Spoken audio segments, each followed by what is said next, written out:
Hi everyone, Julian here. Um, I want to take another video here, take a moment to talk about my mother. She's in my book. Both my parents are, of course, and I've talked about her a few times, so thought I'd continue on that, and then down the road here, I'm gonna talk about my dad too. But as far as my mom, one of the things about me is that I took care of my mother for the last 15 years of her life. Um, She lived in the guest house on my property. She was hysterical. She lived for 13 years. So for 13 years, I was her caregiver. It was a big job, but as I always tell everybody, I'm the one who benefited from it. It was challenging at times, but at the same time, it was so amazing to have her there and to have that time to sort of process our issues because I had done a lot of work about them, but to work directly with her about what had happened to us was really powerful. She was she was a very dark sense of humor, very funny. Um, when I would take her to the doctor, of course, they always ask how she was doing. They'd ask her how she was doing, and they'd say, "How are you doing today?" And she'd say, "Rotting." So that's her sort of humor. Um, and during that time she was living with me, we took a lot of road trips, saw a lot of things, and she also cooked a lot for me, which is, I know that sounds very motherly, but it was not a big part of her style of mothering. I mean, of course, she cooked and fed us when we were young. But it wasn't like she wasn't the mother always in the kitchen with all the pots bubbling and making sure everybody was eating. To her, it was her job to do that. And so she did it. And she enjoyed cooking. Um, and she watched a lot of cooking shows. One of her favorite things to do. She liked cooking shows and murder mysteries. Um, I'm glad those things didn't combine. Um, Anyway, so she was cooking a lot. And even though I told her, like, just to relax, enjoy her quote unquote golden years, um, she insisted on cooking for me. So I'd often walk in and there'd be something made for me and or something to take home. And I was in the writing group at that point. So I wrote a little bit about her for the writing group, and I thought I would read that to you. But before I do, I want to make a disclaimer and to apologize. As you can see, I'm holding my mic this way.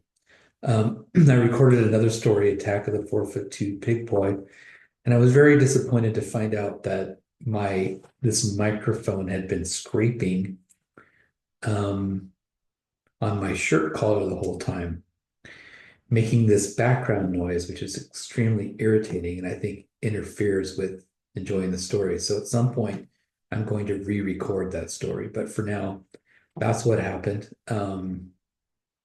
I've tried freestanding microphones.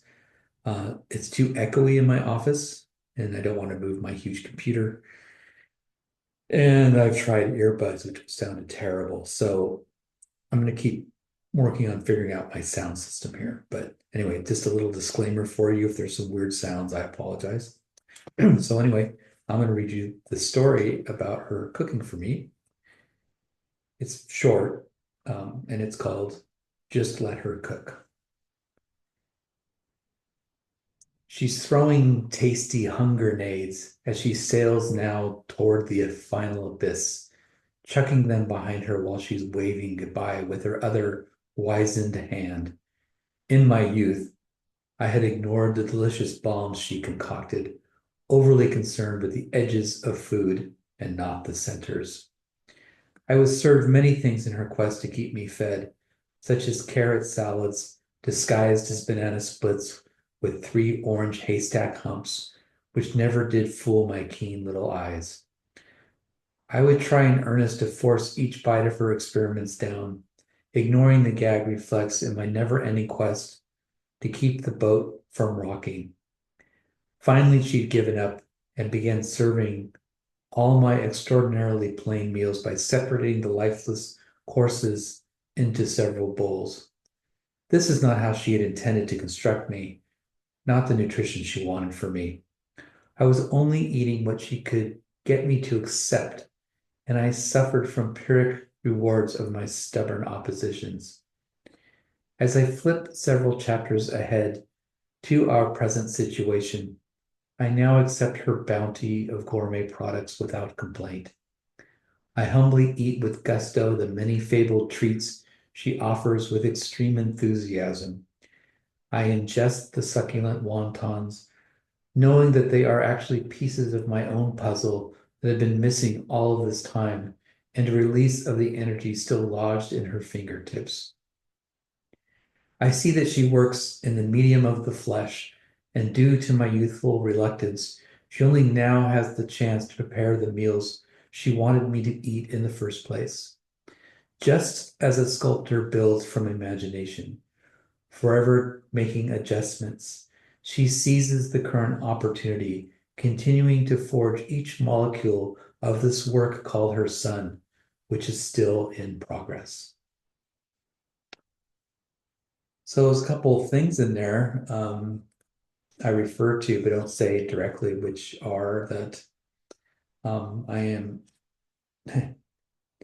I was diagnosed as a child at age 5 with high functioning autism.